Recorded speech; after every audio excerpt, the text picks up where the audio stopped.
যখন নাকি একটা হাড্ডি আর একটা হাড্ডির সাথে লেগে গেছে, যার যার হাড্ডি তার সাথে, আর একজনের সাথে লাগে নাই, কারণ হুকুম কার? যখন নাকি এটা দেখলেন এবার সবগুলি লাশ হয়ে শুয়ে আছে, রূহ এখনো আসে নাই, এবার তৃতীয় আদেশ করলেন, এই শোনো, আল্লাহ পাক হুকুম করেছেন সমস্ত রূহগুলি যার যার বডিতে ঢুকে যাও। সাথে সাথে আল্লাহর হুকুমে যার যার রূহটা তার বডির মধ্যে ঢুকে গেছে। আল্লাহু আকবার। এবার যখন বডির মধ্যে রূহ ঢুকে গেছে, এবার তো নড়াচড়া সব দাঁড়ায় গেছে। আল্লাহু আকবার। যখন নাকি দাঁড়ায় গেছে, দাঁড়ায় খালি এদিক ওদিক তাকায়, এর ঘটনা কি, আমরা কোথায়? এবার তাকায় আর বলে, সুবহানাকা লা ইলাহা ইল্লা আনতা। আল্লাহু আকবার। আল্লাহ, তোমার পবিত্রতা বর্ণনা করি, তুমি ছাড়া আর কোনো মাবুদ নাই। সম্মানিত হাজরিন, সূরাতুল বাকারা এর তাফসীর চলছে। গত সপ্তাহে 243 নম্বর আয়াতের তাফসীর করা হচ্ছিল। একটি ঘটনার মাঝামাঝি পর্যায়ে শেষ করা হয়েছিল। আজকে ইনশাআল্লাহ ঘটনার বাকি অংশটুকু জানবো এবং সেখান থেকে শিক্ষা গ্রহণ করবো ইনশাআল্লাহ তাআলা। ওয়া মা তাওফীকি ইল্লা বিল্লাহ। সম্মানিত হাজরিন, আসলে প্রত্যেকটি ঘটনার মধ্যে, কোরআনে বর্ণিত প্রত্যেক ঘটনার মধ্যে আল্লাহ পাক রব্বুল আলামিন আমাদের জন্য অসংখ্য অগণিত শিক্ষা রেখে দিয়েছে, ঠিক না? এই জন্য আল্লাহ পাক বলেন, وَكُلًّا نَقُصُّ عَلَيْكَ مِنْ أَنْبَاءِ الرُّسُلِ مَا نُثَبِّتُ بِهِ فُؤَادَكَ وَجَاءَكَ فِي هَذِهِ الْحَقُّ وَمَوْعِظَةٌ وَذِكْرَى لِلْمُؤْمِنِينَ। আল্লাহ পাক বলেন, যত ঘটনা বর্ণনা করেছে প্রত্যেকটা ঘটনার মধ্যে মুমিনদের জন্য উপদেশ রয়েছে, নসিহত রয়েছে। এই জন্য আল্লাহ পাক রব্বুল আলামিন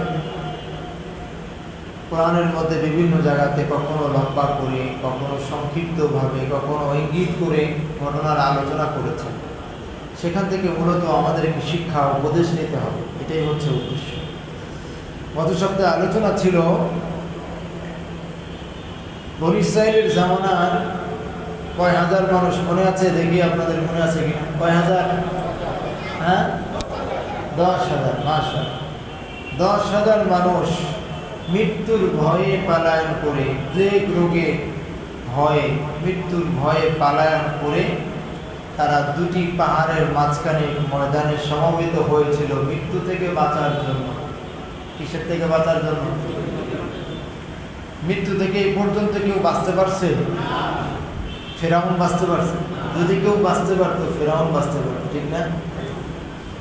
আজকে কথা হচ্ছিল, আমাদের এক ভাই মিশর জামিয়া আজহারে পড়ালেখা করে ছুটিতে আসছেন।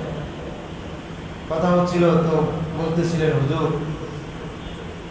মিশরে আল্লাহ পাক অনেক নিদর্শন রেখে দিয়েছে, অনেক নিদর্শন রেখে দিয়েছে।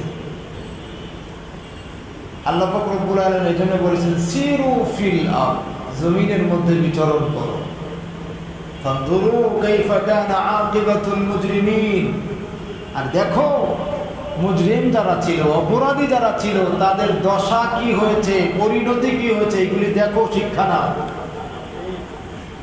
ফানজুরু কাইফা কানা আকিবাতুল মুকাজ্জিবিন, আকিবাতুল যালিমিন। এই জন্য আমার এই ভাই বলতেছিলেন যে, হুজুর, কোরআনের মধ্যে আল্লাহ পাক বলেছেন, ফালইয়াউমা নুনাজ্জিকা বিবাদানিক, আল্লাহ পাক যে ফিরআউনের লাশ, তার বডিকে হেফাজত করেছে কুদরতিভাবে। এটা যখন ফিরআউনের লাশ দেখা যায়, তখন দিলের মধ্যে অনুভূতি কাজ করে যে আল্লাহ পাকের কোরআনে বর্ণিত সেই নিদর্শন স্পষ্ট যখন দেখা যায়, তখন ঈমান বাড়ে না? কি বলেন? এই জন্য মিশরে সফর করা দরকার। অনেকে যায় টাকা, বন্ধু বান্ধবকে ঘুরে ঘুরে ঘুরে টাকা নষ্ট করে না, দিনের জন্য সফর করেন। আল্লাহ পাকও সফর করতে বলেছেন, সফরটা হবে আল্লাহকে পাওয়ার জন্য, ঠিক কিনা? সফরটা নিজের খায়সাতের জন্য না, আত্মতৃপ্তির জন্য না, মালিককে পাওয়ার জন্য। ওই সফরটা আপনার ঘোরাও হবে, মালিককে পাওয়াও হবে, ঠিক না? এজন্য নিয়ত করেছি, দোয়া করেন যদি আল্লাহ পাক তৌফিক দান করে এবারের ওমরার সফর নিয়ত আছে কোরবানির পরে ইনশাআল্লাহ। কিছু ভাইয়েরা আমার সাথে যাওয়ারও নিয়ত করেছেন, যুবক ভাইয়েরা, আমার মুসল্লি, আমার মহল্লা। আজকে এখানেও কথা হলো, এক মুসল্লি, উনি একসাথে ওমরায় সফর হয়েছিল একবার, শেষ আলহামদুলিল্লাহ। স্বামী ভাইও বলেন যে হুজুর যদি যান আমাকেও নিয়ে যাবেন। নিয়ত আছে ওমরা টু মিশর, সৌদি মিশর একসাথে সফর করে আসা, উদ্দেশ্য দ্বীনের জন্য, আল্লাহর কুদরতের নিদর্শন দেখার জন্য। এই জন্য এখন সুযোগ আছে, ওমরার সাথে মিশরের সফরও কি করা যায়। তো এবার নিয়ত করেছি ইনশাআল্লাহ ওমরা এবং মিশর একসাথে সফর করে, আল্লাহ পর্যন্ত তৌফিক দান করেন, আমিন। এই জন্য আল্লাহ পাক রব্বুল আলামিন ঘটনার মধ্যে শিক্ষা রেখে দিয়েছে, ঘটনা থেকে শিক্ষা নিতে হবে। মৃত্যুর ভয়ে পালায়ন যদি করতে পারত কেউ, তো ফেরাউন পারত, ঠিক কিনা? সেই ফেরাউন যখন মৃত্যুর হাত থেকে বাঁচতে পারে নাই, নমরুদের মতো মানুষ যখন মৃত্যুর হাত থেকে বাঁচতে পারে নাই, পৃথিবীর কে বাঁচবে? আর আছে কেউ?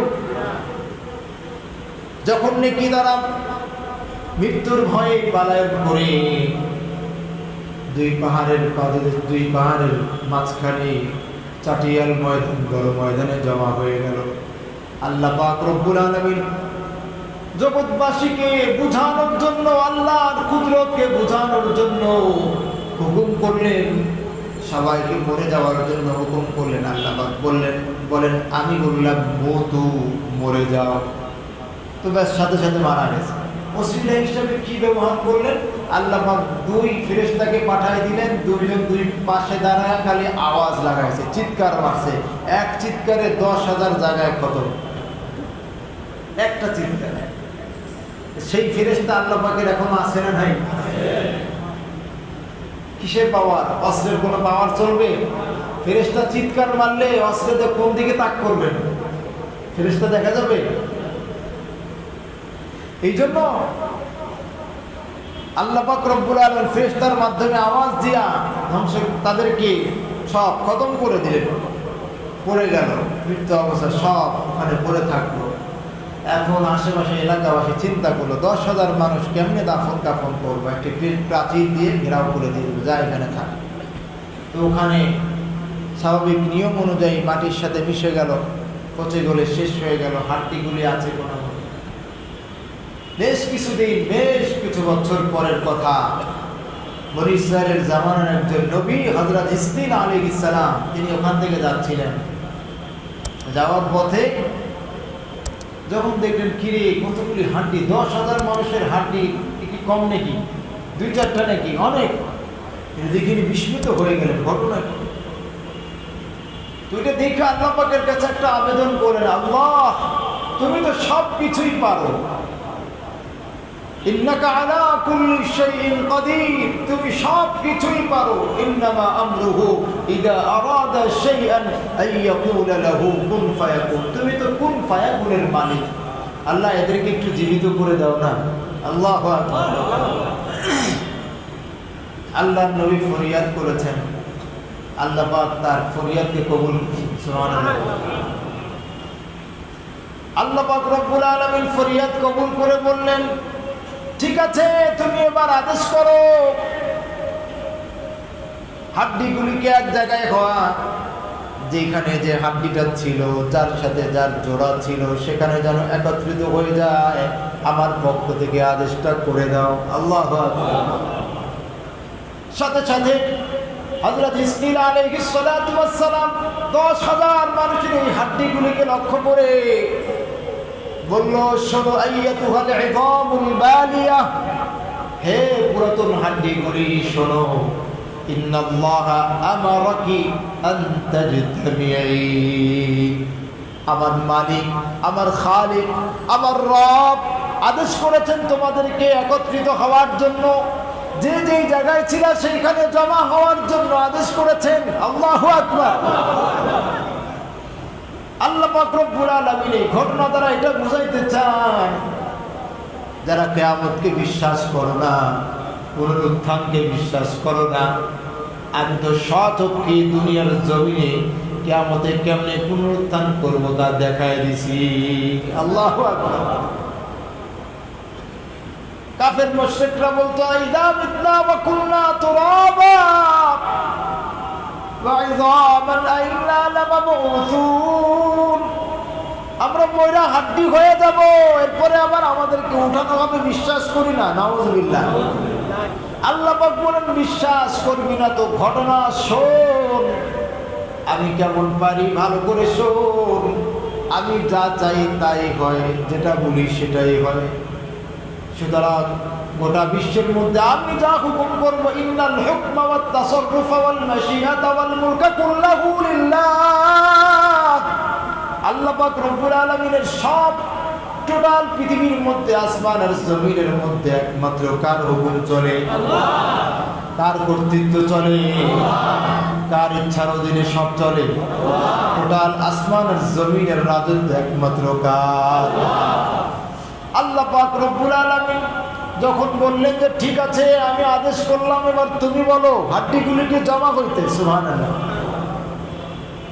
যখন নাকি বললেন আইয়াতুহাল ইযামুল মালিয়া আন তাজতামি ইন্নাল্লাহ আমারাকি আন তাজতামি, এই শোনো হাড্ডিগুলা আল্লাহ পাক তোমাদেরকে আদেশ করছেন জমা হয়ে যাও। সুবহানাল্লাহ। বিজ্ঞানীরা আমাদের যারা আল্লাহকে বিশ্বাস করে না, নাস্তিক খাও কথা, নাউযুবিল্লাহ বলে, এই হাড্ডি আবার কথা শুনে, হাড্ডি আবার কথা শুনে। আরে তোর কথা শোনে না, কার কথা শোনে? তুই তো কার কথা, তুই তো মালিকেরই চিনিস না।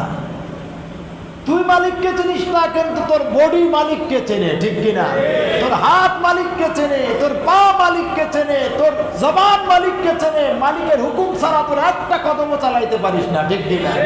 কিয়ামতের ময়দানে এই জন্য আল্লাহ পাক রব্বুল আলামিন বলেন, আরে তুই কত তেল মালিশ করলি আর কত রসুন মাখাইলি, হাত পায়ে চেহারায় তেল মালিশ করলি, আর কত চুল টুল দিয়া টিয়া কত কিছু আয়োজন করলি, আর কত দামি জামা কাপড় করলি। কই কিয়ামতের ময়দানে এই তোর এই সাজানো গোছানো আদর করা শরীরগুলি তোর কথা শুনবে না, আমার কথা শুনবে। আকালু লিজুলুদিহিম লিমা শাহিদতুম আলাইনা, কিয়ামতের ময়দানে হাত কথা বলা শুরু করবে নাস্তিকের বিরুদ্ধে। আরে পাগলি নাস্তিকের বিরুদ্ধে, পাপাচারের বিরুদ্ধে, পাপিষ্ঠদের বিরুদ্ধে কথা শুরু করবে। কোথায় কি অপরাধ করছে সবগুলি বলা শুরু করে দিবে। তখন তারা বলবে লিমা শাহিদতুম আলাইনা, আরে এত সুন্দর করে লালন পালন করলাম, আজকে আমার বিরুদ্ধে কেন দাঁড়াইলি? তখন তারা বলবে, হাত পা অঙ্গ প্রত্যঙ্গগুলি সব কিছু জবান খুলে বলবে, আনতাকানাল্লাহুল্লাযী আনতাকা কুল্লা শাই। আরে ওই মালিক আমাদের জবানকে খুলে দিয়েছেন, কথা বলার শক্তি দিয়েছেন, যিনি সব কিছুকে কথা বলার শক্তি দিতে পারেন। সুবহানাল্লাহ। আল্লাহ পাক ওই দিন জবানটা এটা মিথ্যা কথা বলে তো এটারে মেরে দেবে। আল্লাহর বিরুদ্ধে কথা বলার কোনো সুযোগ নেই, মিথ্যাচার করবার সুযোগ নেই। আল-ইয়াওমা নাখতিমু আলা আফওয়াহিহিম ওয়া তুকাল্লিমুনা আইদিহিম ওয়া তাশহাদু আরজুলুহুম বিমা কানু ইয়াকসিবুন। হাত পা কথা বলবে, হাত পা কিয়ামতের ময়দানে আমার বিরুদ্ধে কথা বলবে। এই জন্য আল্লাহ পাক রব্বুল আলামিনের হুকুম সবাই মানে, সমস্ত জড় পদার্থ আল্লাহর হুকুম মানে, আল্লাহর কথা অনুযায়ী চলে। মনে করি হাড্ডি তো একটা জড় বস্তু, কেমনে কথা শুনে? আল্লাহ পাক বলেন সব কিছুই আমার তাসবিহ পাঠ করে, আমার কথা শুনে, আমার বন্দেগী করে। তুই মানুষ, তোকে সব থেকে বেশি নিয়ামত দিয়েছি, তুই নেবো কারা? ঠিক কিনা? আল্লাহ পাক বলেন ওয়া ইন মিন শাইইন ইল্লা ইউসাব্বিহু বিহামদিহি ওয়া ইন মিন শাইইন ইল্লা ইউসাব্বিহু বিহামদিহি ওয়ালাকিন লা তাফকাহুনা তাসবিহাহুম ইন্নাহু কানা হালিমান গফুরা। আল্লাহ পাক বলেন সব কিছুই আমার তাসবিহ পাঠ করে, জড় পদার্থ জীব যা আছে, গাছপালা, তরুলতা, এমনকি শুকনো কাঠ বলিস, যা বলিস না কেন, সব কিছু আমি আল্লাহর তাসবিহ পাঠ করে, কিন্তু তোকে বোঝার কোনো ক্ষমতা দেই নাই, এই জন্য তুই বুঝতে পারিস না। ঠিক কিনা? সব কিছু আল্লাহর চেষ্টা করে, আল্লাহর তাসবিহ পাঠ। সাব্বাহা লিল্লাহ সাব্বাহা লিল্লাহি মা ফিস সামাওয়াতি ওয়া মা ফিল আরদ। আল্লাহ পাক বলেন জমিন আসমানের সব কিছু আমি আল্লাহর তাসবিহ পাঠ করি। ইসাব্বিহু লিল্লাহি মা ফিস সামাওয়াতি ওয়া মা ফিল আরদ। আসমানের জমিনের সব কিছু আমি আল্লাহর তাসবিহ পাঠ করি। বারবার আল্লাহ পাক এই কথা স্মরণ করায় দিয়েছেন আর বলেন ইন্নাল ইনসানা লিরাব্বিহি লাকানুন। কিন্তু মানুষ বড় নেমো খারাপ, মানুষ বড় নেমো খারাপ। নাউযুবিল্লাহ। সবথেকে বেশি নিয়ামত আমরা ভোগ করি আর সবথেকে বেশি নাফরমানি আমরা করি, ঠিক কিনা? আল্লাহ পাক আমাদেরকে হেফাজত করেন। এই জন্য আল্লাহ পাক রব্বুল আলামিন জগৎবাসীকে ঘটনার মাধ্যমে এটা জানাই দিতে চান, এই সব কিছু আমি আল্লাহর কথা শুনে। যখন নাকি হযরত হিজকিল আলাইহিস সালাতু ওয়াস সালাম ওদেরকে জমা হইতে বললেন, হাড্ডিগুলি এবার একটার সাথে একটা লাগা শুরু করলো। সুবহানাল্লাহ। সচক্ষে দেখতেছিলেন হযরত হিজকিল আলাইহিস সালাতু ওয়াস সালাম, সচক্ষে সব দেখতেছিলেন। সুবহানাল্লাহ। যখন নাকি একটা হাড্ডি আর একটা হাড্ডির সাথে লাগে গেছে, যার যার হাড্ডি তার সাথে আরেকজনের সাথে লাগে নাই, কারণ হুকুম কার? মালিকের। যখন নাকি হাড্ডি করে লাগে গেছে, এবার আদেশ করতেন আইয়াতুল ইযাম ইন্নাল্লাহা আমারাকি আন তাকতাসিয়া লাহমা ওয়া আসাবান ওয়া জিলদা। দ্বিতীয় আদেশ করলেন, হে হাড্ডিগুলি শোনো, আমার মালিক তোমাদেরকে আদেশ করেছেন তোমরা গোশত পরিধান করো, রগ চামড়া এগুলি পরিধান করো। আল্লাহ পাকের হুকুম হয়ে গেল। এবার সাথে সাথে সবগুলি হাড্ডির মধ্যে গোশত, রগ, সব চামড়া সব লেগে গেছে। হযরত হিজকিল আলাইহিস সালাম সচক্ষে দেখতেছেন। আল্লাহু আকবার। যখন নাকি এটা দেখলেন, এবার সবগুলি লাশ হয়ে শুয়ে আছে, রূহ এখনো আসে নাই। এবার তৃতীয় আদেশ করলেন, এই শোনো, আল্লাহ পাক হুকুম করেছেন সমস্ত রূহগুলি যার যার বডিতে ঢুকে যাও। সাথে সাথে আল্লাহর হুকুমে যার যার রূহটা তার বডির মধ্যে ঢুকে গেছে। আল্লাহু আকবার। এবার যখন বডির মধ্যে রূহ ঢুকে গেছে, এবার তোমরা সব দাঁড়ায় গেছে। আল্লাহু আকবার। যখন নাকি দাঁড়ায় গেছে, দাঁড়ায় খালি এদিক ওদিক তাকায়, এর ঘটনা কি, আমরা কোথায়? এবার তাকায় আর বলে সুবহানাকা লা ইলাহা ইল্লা আনতা। আল্লাহু আকবার। আল্লাহ তোমার পবিত্রতা বর্ণনা করি, তুমি ছাড়া আর কোনো মাবুদ নাই। এই ঘটনা এই জন্য যে আমরা যেন শিক্ষা নিতে পারি যে আল্লাহ পাক সব কিছু কর্ণবালা, ঠিক কি? মৃত্যুর পরে আবাদুল আবাদ জিন্দেগি, এর জন্য তৈয়ারি নিতে হবে। কেউ মৃত্যু থেকে বাঁচতে পারবো না, এই জন্য মৃত্যুর জন্য প্রস্তুতি নিতে হবে। আল্লাহ তুমি ঈমানের সাথে মৃত্যু নসিব করে দাও। আল্লাহ সুন্দর সময় রমজানে সিজদারত অবস্থায় ভালো ভালো মৃত্যু কামনা করা। হযরত শফি রাহিমাহুল্লাহ তাআলা বর্তমান বিশ্বের অন্যতম মুফতি তকি উসমানী দামাত বরকাতুহুল আলিয়া, তার বাবা অনেক বড় জগৎ বিখ্যাত আলেমে দ্বীন ছিলেন, ইন্তেকাল করেছেন। তাফসীরে মাআরিফুল কুরআন লিখেছেন। ওনার কথা বলছেন যে উনি প্রচণ্ড অসুস্থ অবস্থায়, রমজানের আগে থেকে অসুস্থ, রমজানে প্রচণ্ড অসুস্থ, মনে হয় যেন আজকেই উনি ইন্তেকাল করে চলে যাবেন, আজকেই উনি দুনিয়া ছেড়ে চলে যাবেন, এমন অসুস্থ। উনি বলতেছেন ওনার আব্বা এইভাবেই কষ্ট করছিলেন। রমজান অতিবাহিত হওয়ার পর একটা কথা বললেন তার বাবাকে, তার সন্তানকে, এই যে হযরত তকি উসমানী সাহেব বর্তমান যিনি বিশ্বের অন্যতম মুফতি, গোটা বিশ্বের মধ্যে, তাকে বললেন যে বাবা,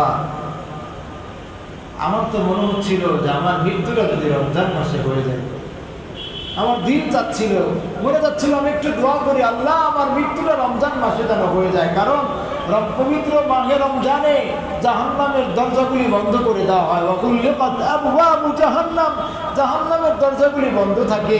এই বরকতপূর্ণ, রহমতপূর্ণ, মাগফিরাতপূর্ণ, নাজাতপূর্ণ মাসে যদি আমার মৃত্যু হয়, এটা বড় আশা ছিল এবং দোয়াও করতে মনে চাচ্ছিল। কিন্তু যখন দোয়া করতে যাই তখন একটা বাধা। কি বাধা? বাধাটা হলো এই, আমার যদি মৃত্যু রমজানে হয়ে যায়, তাহলে আমার যে মহব্বতের মানুষগুলি আছে তাদের তো বড় কষ্ট হবে দাফন কাফনে, রোজা অবস্থায় আমার দাফন কাফন করতে বড় কষ্ট হবে। আল্লাহু আকবার। আরে কেমন দয়া ছিল! মৃত্যুর পরে মানুষ যেন আমার কারণে কষ্ট না পায়, এই চিন্তা আমি এই সময় করতেছে অসুস্থ অবস্থায়। তাহলে এই মানুষগুলি যখন সুস্থ ছিল তা কাউকে কি কষ্ট দিছে জীবনে? এইভাবে মৃত্যুর প্রস্তুতি নিতে হবে, মৃত্যুর প্রস্তুতি নিতে হবে। মৃত্যুর হাত থেকে বাঁচার উপায় নাই। এখনই সময়, এখনই আমাকে 2 রাকাত নামাজ আমার কাছে কত গুরুত্ব। হাদিসের মধ্যে একটা হযরত রাসূল আরবি সাল্লাল্লাহু তাআলা আলাইহি ওয়াসাল্লাম একবার সাহাবাদেরকে নিয়ে হেঁটে যাচ্ছে, যাওয়ার পরে একটি কবরস্থান সামনে পড়েছে। কবরস্থানের পাশ থেকে যাওয়ার সময় সাহাবাদেরকে লক্ষ্য করে বললেন, সাহাবীরা আমার শোনো, তোমরা তো 2 রাকাত নফল নামাজ অনেক সময় তাড়াহুড়া করে একটু পড়ে ফেলো, তোমাদের কাছে এর মূল্যটা বেশি মনে হয় না, তোমাদের কাছে এর মূল্যটা বেশি মনে হয় না। কিন্তু এই 2 রাকাত নামাজ যারা কবরস্থ, যারা কবরবাসী, তাদের কাছে কত দামি, কত দামি, তাকে তোমরা জানো তাদের কাছে কত দামি। তাদের কাছে পুরা দুনিয়ার যত সমুদায় সম্পদ আছে এবং তাদের কাছে যত নাজ নিয়ামত আছে, এই সব সম্পদের তুলনায় 2 রাকাত নফল নামাজের সব তাদের কাছে দামি। আল্লাহু আকবার। কারণ এখন কবরের মধ্যে চাইলেও তো শত চেষ্টা করলে, 1000 চেষ্টা করলে, আল্লাহ পাকের কাছে যদি চায়, আবেদন করে, আল্লাহ পাক সুযোগ যদি দিয়েও দেন যে নামাজ পড়তে থাক কিয়ামত পর্যন্ত, কিয়ামত পর্যন্ত কোটি কোটি হাজার কোটি সিজদা করবে, কিন্তু আমল নামে একটা নেকিও জমা হবে না, একটা নেকিও। এখনই সময়, এখনই সময়। এখন একবার সুবহানাল্লাহ বলি, একবার আলহামদুলিল্লাহ বলি, 2 রাকাত নামাজ পড়ি, এটা আমার তখন মনে হবে। হ্যাঁ, কবরবাসীরা বলে, কিতাবের মধ্যে আসছে, কবরবাসীরা তখন বলে, হ্যাঁ 2টা মিনিট যদি সময় পাইতাম, 2টা মিনিট যদি বেশি সময় পাইতাম, আমি 2টা রাকাত নামাজ পড়ে আসতাম, আমার আমল নামাটা ভারী হতো। 2টা মিনিট সময় যদি পাইতাম। হ্যাঁ, আজকে আমাদের কত মিনিটের পর মিনিট, ঘন্টার পর ঘন্টা, দিনের পর দিন, মাসের পর মাস চলে যায়, 2 রাকাত নামাজ পড়ার সময় হয় না। হ্যাঁ, আফসোস, কেমন জিন্দগি পার করতেছে। তো মালিকের রহমত কেমনে অর্জন করবো? এত দোয়া হয়, এত এত দোয়া ঘটেছে। আগে সালাতুল ইস্তিসকা পড়লে এরকম ঘটনা অহরহ শোনা যাইতো। ইস্তিসকার নামাজও পড়ছে, ব্যাস ভিজা, একেবারে ভিজা পুরো বাড়িতেও গেছে, ঠিক না? আর এত নামাজ পড়লাম, সারা দেশব্যাপী এত কিছু হইল, কই রহমতের বৃষ্টি কেন নাজিল হলো না? তাহলে আমরা অপরাধ এত বেশি করছি যে আমাদের এই যে চাওয়াটা কবুল করাইতে পারতেছি না। আমরা এত অন্যায় করতেছি, এত গুনাহ করতেছি। এই জন্য গুনাহ ছাড়তে হবে, গুনাহ বর্জন করতে হবে, মৃত্যুর জন্য প্রস্তুতি নিতে হবে। তো এর আছে তো ইনশাআল্লাহ। আল্লাহ পাক আমাদের সকলকে তৌফিক দান করেন। এরপরে সামনে আর একটা ঘটনা শিখবো, ঘটনা আসতেছে। আলহামদুলিল্লাহ, আমরা শিখবো, কোরআন থেকে জানবো, শিখবো, আমল করবো, মা বোনদের কাছে পৌঁছায় দেবো, সন্তানদের কাছে পৌঁছায় দেবো, পারবো তো ইনশাআল্লাহ। আল্লাহ পাক তৌফিক দান করেন। আমিন। আখির দাওয়ানা আলহামদুলিল্লাহি রাব্বিল আলামিন।